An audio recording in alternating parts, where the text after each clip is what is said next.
Hey everyone, welcome to another episode of Dojo Live. I am Tulio Sergus, and I'm joined today by my co-hosts Carlos and Kim, who are chiming in from Mexico City and Hermosillo. And we have today our guest, Sean Massa, who's going to talk to us about some recruiting. We're going to talk about recruiting today, and that should be an interesting topic of conversation considering everything that's going on right now. Welcome to the show, Sean. If you could kindly introduce yourself to the audience, tell us who you are. Tell us a little bit about yourself. Sure. I'm Sean Massa. I've been working in some form as a software engineer for like a dozen years. Who remembers anymore? And I've seen a lot of interesting things in terms of the tech, but I've been focusing more recently on more the social aspects of working in software and trying to make sure that the way that we work as a software company is more efficient, and the way that we treat not just candidates that we're hiring, but employees that we have fairly and reward people properly. It's all sort of mixed together into various aspects of things that I've been caring about more recently. Sean, so where are you based? You're in Chicago, I think, right? Yep, I'm in a suburb of Chicago. Great. And did you grow up there, or is that where you sort of landed after school? It was, I grew up a couple hours south in Champaign, and it was more just a job opportunity thing. And I met my now wife, but girlfriend at the time in college, and they lived in Chicago. So it just made a lot of sense to move up there. Cool. Well, thanks for joining us. Tell us a little bit about your business. What gave birth to this idea? Flash recruiting, correct? Yeah, FlashRecruit. Yeah, we're a job board. Yeah, we're a job board that focuses a lot on making that connection between the candidate and the recruiter. And we do that in a now traditional way in the e-commerce side, but recruiting software usually takes a little bit of time to catch up to what's going on in e-commerce. And we do that through chat. So as a candidate, you can jump on and actually start chatting with the recruiter for a job before you even apply. Maybe you just had a simple question. A common case is something like, the job description mentions there's some travel, but not quite how much, and I want to get a better feel for how much that is. I can just ask the recruiter like how much travel's involved in this. They say it's not really that much, ebbs and flows, it's like average of 20% or whatever. And you say, okay, that's fine, I'll actually go through and apply, or maybe you don't. But you can use it as a screening tool or just extra information, or after you've applied, continue to communicate with that recruiter. It's all just part of that process. And then you can, it's a way of capturing that part of the funnel that usually job boards miss, where you just see that apply button. And as a candidate, I imagine most people have had a similar experience. You know that you're going to fill out some giant form and no one's ever going to read it or get back to you about it. And it just feels like a black hole where you wasted a bunch of time. So part of our solution is trying to capture some of that and get some of those people who would be qualified into that funnel. Cool. Kim, what's the topic of conversation today? Let's go right into it. Yeah. The topic of conversation, the title of today's talk is Strengthfinding Interviews. And basically, Sean's here to tell us how to highlight candidates at their best to reduce bias and gatekeeping in hiring. I think FlashRecruit itself, hearing what you had to say, Sean, is interesting to me. I like the idea of beginning to build a relationship with candidates and recruiters from the very start. I think that's really beautiful, and basically streamlining it, right? Which is better for candidates and better for the recruiting team as well. But going into your tagline, the first thing I guess I want to talk about is two terms that you chose to use, and that is bias and gatekeeping. So could you please define those for us and tell us basically what they are and why it's important to know this and recognize them? Yeah, I use those terms deliberately, as you may imagine. They're both basically bias, like everything's bias when you get down to it. But the gatekeeping one is sort of personal to me. Like me getting interested in any of this really came from going through interview processes and running interview processes on the other side, and seeing a lot of people trying to add requirements that they think mean something, which do, but they also exclude a lot of people, like requiring that you have a college degree to be a software engineer or something like that. Like maybe that means something is debatable, but maybe it does. But even if it does, you're still excluding a bunch of other great people who don't have that thing. And that's sort of the gatekeeping aspect. But in general, bias, it's all about bias, right? It's trying to make sure that we aren't letting those unconscious things that are in our brains that help us make those snap judgments affect our decision making in some negative way. And it's going to be like a lifelong struggle for anyone who cares to address something like this. Like, no one's ever going to be removing bias entirely from their own lives. But at least when you try to make an effort, you can identify some things. And for me, the main way to combat bias is to putting structure in place that doesn't depend on a human. So part of a process, whether it's software or manual, but yeah, that's what those mean to me. Okay, so it's an interesting thing. I have a question, and I'd love to get your extra opinion on this. I think that a lot of recruiting efforts aren't, and correct me if I'm wrong, aren't very flexible with the times, right? Mm-hmm. Gatekeeping was probably more relevant back in the day when there were a lot more candidates than there were openings. So you're trying to, basically swift out those that are not the right fit, because you might have 10x the amount of application than normal, right? Let's go back to 2008, 2009. Perhaps some of that even might apply depending on how things play out in the next few weeks or months right now. But go back last year when the markets were doing well, some companies are still using those same practices when in reality they're struggling to find candidates. So how does this help kind of make it more dynamic and flexible for employers or recruiters to get smart about when to have more filters and when not to, in order to effectively accomplish what they need to do based on the times and the events that are happening? What's your experience been like there? That's a really important point. Like this, what we're talking about today is not going to be some silver bullet that fixes everything for everyone. Like, those solutions are rare, and this isn't one of them. The important distinction is volume. Like, it always comes down to volume. If you're getting 100 applications a day for your one job, like, you have to filter that down somehow. Like, there's no reasonable way you're going to spend a deep amount of time on every single one of those. So I get it, like, filters are important. But even when you need to use filters, you should be more mindful about what they actually are. And it just can't be something as easy as you have a college degree, for example. For a lot of roles, some roles it's absolutely required. But if you aren't in that position, like, the farther away you get from having massive, massive volume, that's where I think more of these techniques apply, where you spend a little bit more time on the interview process and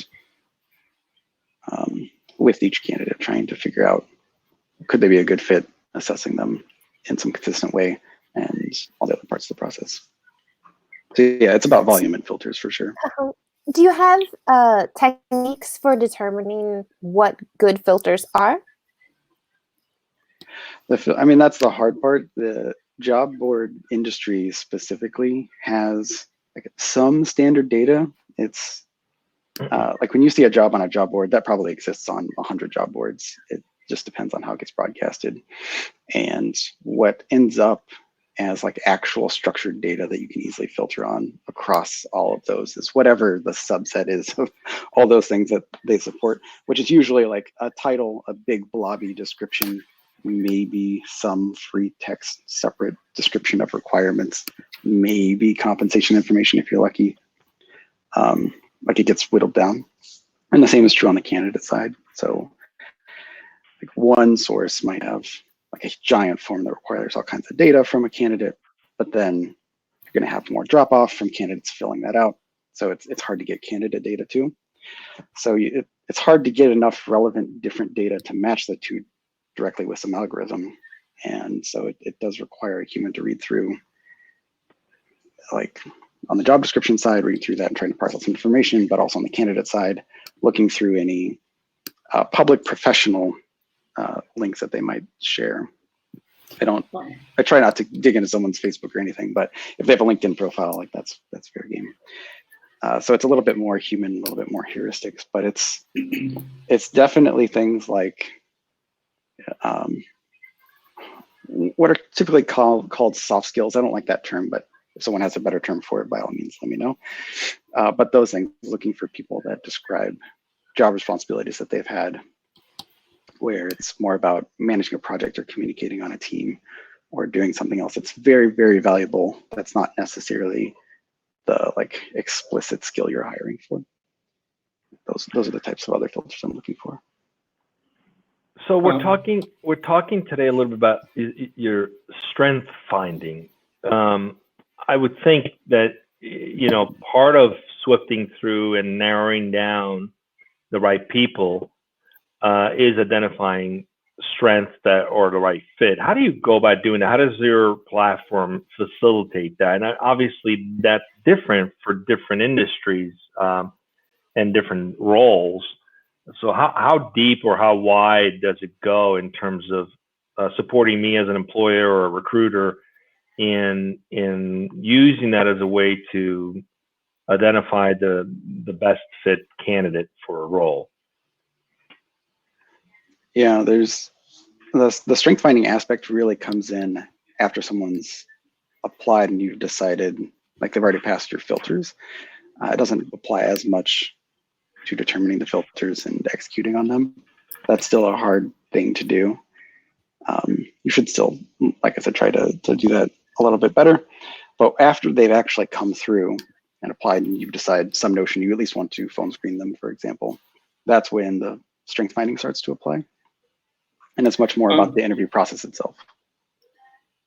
Sean, I got a question for you. And this is, I know that this conversation is mostly around strength finding in candidates. But my question is about the FlashRecruit specifically, because I'm intrigued about whatever, okay, let me rephrase this. There might be folks out there watching this that are outside of the US. So I would assume that there might be challenges or differences in applying the principles with which you built the tool when you're focused on finding strengths or reducing bias. You know, how do you deal with those geographic considerations if someone is interested in using FlashRecruit from abroad, or how do you handle those situations from one country to another, from geography to another, from one culture to another? Have you seen that happen with FlashRecruit?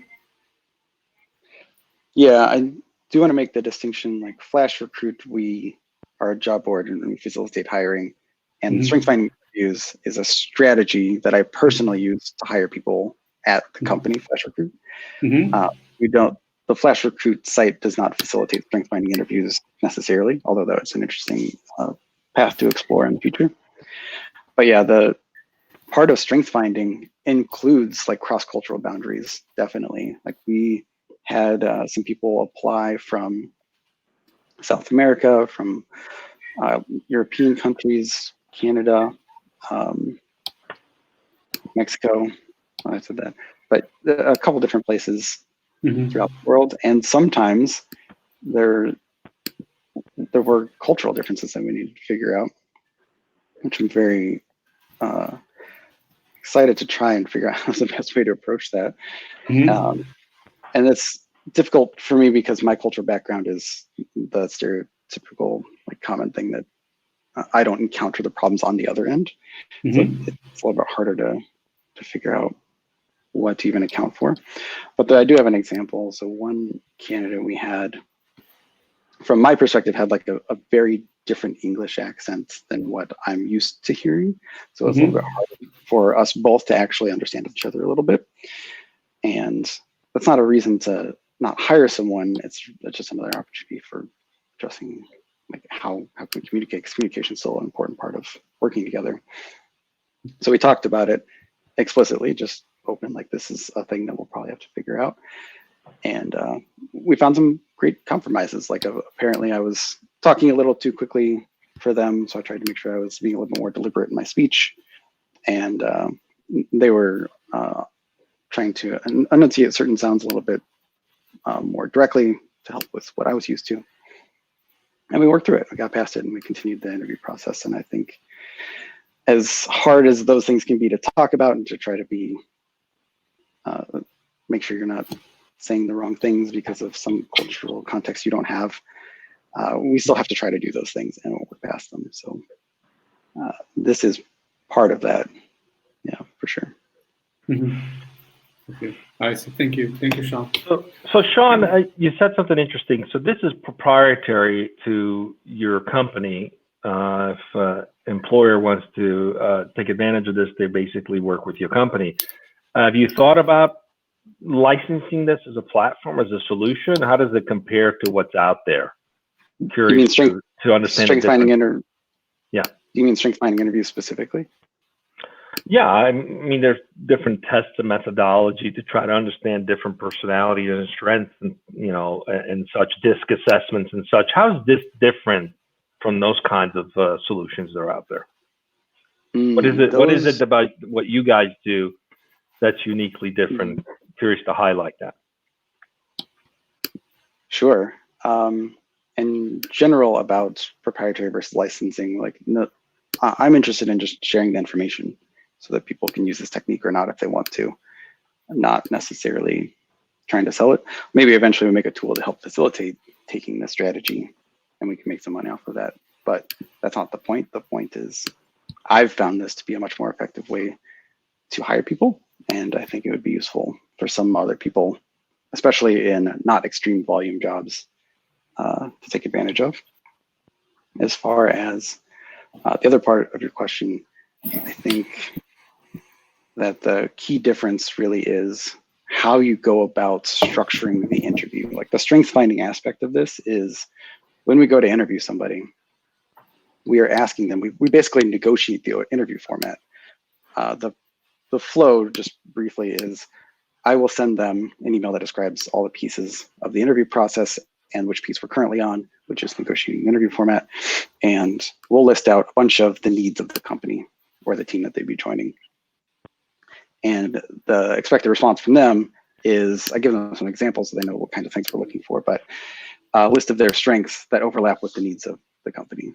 And it can be somewhat more generic, like someone's good at just working in the database, or much more specific, someone's really good at writing chat software because they've done that at a couple different jobs before, and that's what we need experience with too. And once we get that overlap, then we decide on a format. Okay, we're going to assess this skill, that skill, whatever. Does that sound good to you? Someone might come back and say they'd really like to also highlight some other skill that they have that they think would be useful to us. And then we build up the interview in that way. And that's the difference in the strategy between this and a more traditional interview format, where it might be much more rigid. It might just be, this is the interview that all of our software engineers go through, for example.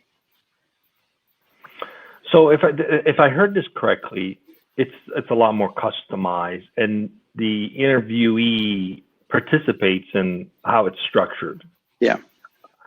Which I think is very important, because some people don't do well, for example, in tests, right? Even in our own recruiting effort, you can have a brilliant engineer who just, you put them a test in front of them and they don't do very well in that, in an interview process. So now you're basically eliminating the prospect of a really great person and candidate because a test said that they didn't do very well. Exactly. And I'm one of those people, you put a test in front of me, I'm not going to do very well. So it's just, some people just operate differently in how they communicate and how they connect with you and how they highlight what they can do. So I really like this idea of agreeing to what the interview is going to look like and having the candidate participate in that. I've actually never heard of that. Any of you guys ever heard that? I mean, I think that's brilliant, and I'd love to hear some more on some examples of where that worked and how companies could kind of adopt that based on what you're doing. Sure. Yeah, we really like the format. It's turned out really well for us so far. I can give like a positive example and a negative example to help highlight where it really goes. So on the negative side, we've had people say something like, "Oh, my strength is this specific aspect of building web applications, and that's something that we need." So we're like, "Great, we'll assess it." And that was one of like the 3 strengths that they mentioned, and we assessed like 2 or all 3 of them, I forget. And after we came out the other end of assessing that thing, we didn't think they did an especially great job on that thing. So it highlights, like, if they think that's one of their top strengths and we assessed it as to not be super great, it highlights that maybe they're not going to be a great fit on our team because that just didn't work out. And there are some recovery cases, like if we think someone didn't do super great on a module, we tell them, we ask them how they felt about it. We ask them if they want to do something else to try and represent that strength. So there's some ways to recover from that case. But even so, it gives us more confidence in declining people that apply when they say, like, this is my strength, and then that doesn't get demonstrated super well to us. On the positive side, it's usually someone has like a more unique strength that maybe you didn't think of, that after you assess, realize that it is one of their strengths and realize that is something you could use. And that can be all kinds of things. It's usually not like the more common skills. Like my examples are going to be about software, but so someone might say something like they're really good at researching a new idea and communicating it. And so we can test for that, because sometimes you need to do that as a software engineer. Some people think you need to do it all the time. And so we just structured a new module around, like, how would we even assess this? What does that look like? What makes sense to do in like an hour or so? And it was great. They did dive into something that they never touched before, and were able to explain it to us in a way that we thought was reasonable. And it seemed like an effective skill to have on the team. And it was awesome. So there are things like that really come through. I like this idea of personalizing interviews and giving the individuals a chance to, shine, like you said, to show off something that's great about me. But I'm wondering about the scalability of this type of technique. Mm-hmm. When this personalization, right? If it's very one-on-one, and even having to create new tests or new modules or new, how would you suggest applying this or something similar when you really do have to get through candidates? Or if you're looking at such a wide variety of, let's say, openings, how do you identify the proper recruiter or the proper person to even make this type of strength finding interview a possibility? Because you, of course, would have to have some knowledge of that strength in order to properly assess it, correct? Yeah, scaling is definitely an important aspect of this. We tried to find a balance between being flexible to the individual candidate and being consistent across candidates, because for any given strength, you also want to make sure you're assessing it the same way.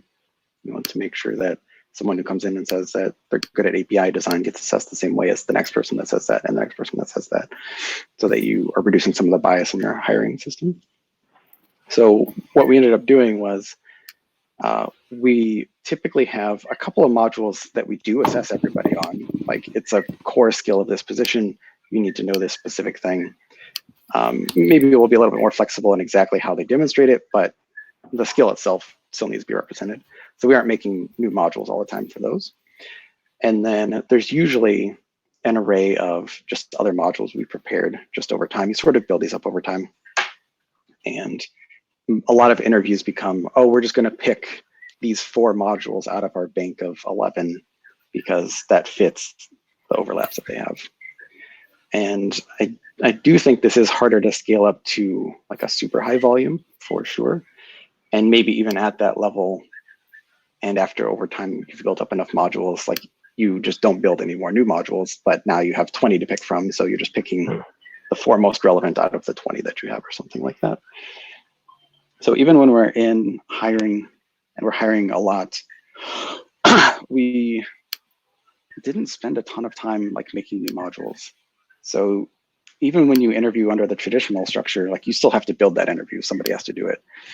And this is only different than that in that you might end up building a bit more. Like instead of these are the 4 modules everyone's going to go through, now you have these are the 6 I think we should build ahead of time, and someone came on and I needed to build a 7th for them or whatever. So it is a little bit more work in that way, but I don't think the scaling's quite as bad as it might initially seem. And after running it a bunch, we haven't found that to be the place, at least at the scales where we're hiring, even hiring like multiple people at the same time. So let's talk about the results and your experience of utilizing and implementing strength finding interviews. Mm-hmm. Have you seen a difference between, the then to the now versus the pre in the quality of your candidates and your teammates, longevity, tenure, all of that? Is there a tangible difference for you? Yes, I do want to be a little careful. Like, I've been doing interviews just for a long time, and over time, I'm sure I'm getting better at it in general. And if I'm using this approach more recently, some of that's going to be tied into just getting better interviews in general. But yeah, I have been keeping metrics on this format at least, and over 2 different companies, 94 phone screens, 27 interviews, 14 offers, and 9 hires from this process so far. We've had great success. Every time we've said no to someone, we were really confident that they just wouldn't be a good fit on our team. Not that they wouldn't be a good fit elsewhere, but based on their strengths and our needs. And then all the people that we've hired, except for like 1, but it was more like a special circumstance, they just turned out to be great. And we've been really happy with that approach. We've also had about half of all of the candidates that came through that at least made it to the phone screen part of the process gave us unsolicited positive feedback about the process, which I never really experienced when I was doing any other type of interview process. They would just go out of their way to say that they really enjoyed our process. Even people that we declined and said we weren't going to make them an offer, they would still write back and say, yeah, I understand. By the way, I really liked the process. I think it was a really effective way of highlighting me my best. And it just seemed like I'm not a good fit for what you need right now. Yeah, it seems good. Wow. So we're coming up on time, and here's what I've heard so far. And guys, chime in if I miss something. But what I've heard is work with the candidate to customize the, or at least get agreement on the flow of how the interview is going to happen, so that there's buy-in and there's an approach that works for everyone. 2, have a candidate actually tell you what they think are their strongest skills or strengths as it relates to what you're looking for, and then of course test those so that it validates or invalidates their own perception. And what else? Those are the key things that I've heard so far, which are phenomenal tips, by the way, for anybody watching this, that could be implemented fairly easily, I would think. What else would you recommend as we wrap up in terms of thinking this, ways to do strength finding with candidates? I think there are other ways to be flexible. Like, we're also flexible in time. We typically, like, the default case is we try to book like a 4-hour block of time somewhere for the main chunk of the interview. But not everyone can do that. So we have split it up into 2-hour chunks for people before, or each individual session spread out in different places, or during like non-traditional work hours if necessary. So that's helpful. But there's also, like you said before, that some people don't do well with like a whiteboarding example or a take-home test or whatever it is. So being flexible there is also important. We have an optional take-home test where people can work on that beforehand if they feel like in the moment under pressure they're not going to perform well. And several people took us up on that option and did the homework assignment. And then one of that module during the actual interview becomes, let's review your homework assignment and talk about it. We do try to make sure there's at least some collaborative element in the actual interview. We don't want collaboration is a really important part of our team. So we want to make sure we at least get some sense of that, even if they don't feel super comfortable doing that in like a high pressure situation. But we try to navigate that and be really open with them and see what makes sense to them too. Well, sounds great. We'll definitely recap those on the Monday recap show. Those are good points. For those who haven't caught the whole show today, Monday at 1 p.m., we'll recap over a 10-minute period this entire show. So join us every Mondays at 1 p.m. Pacific. Carlos, who's coming up? What's next? And thank you for joining us, Sean. Really appreciated talking with you today. And those are some great highlights that we will definitely make a point to repeat on Monday. Well, Tulio, actually, as you know, we have our next Dojo Live guest tomorrow, by the way. And we're going to be speaking with Alex Eisman about AI and software or exploring the limits, which is kind of, it's very, I mean, I look forward to this because, you know, we're going to be talking about whether AI and software help to cure extremely challenging health problems. In this case, well, Alex mentioned cancer, but who knows? You know, we might even extend it to what's going on right now. We don't know. So I look forward to that conversation tomorrow, same time. It's kind of a unusual scheduled conversation because we normally do it on Wednesdays, but it's like a special edition. Tomorrow, same time, right here, 1 p.m. Pacific on Dojo Live. Alex Eisman, CEO and founder of Genium, a premium software engineering and agile consulting firm with offices in Silicon Valley and Argentina. That's what we have tomorrow, Tulio. Thanks for joining us, everyone, and we'll see you tomorrow. See you tomorrow. Thank you so much, our guest, Sean. Yeah, thank you. We'll be in touch. Thank you so much. Bye, team.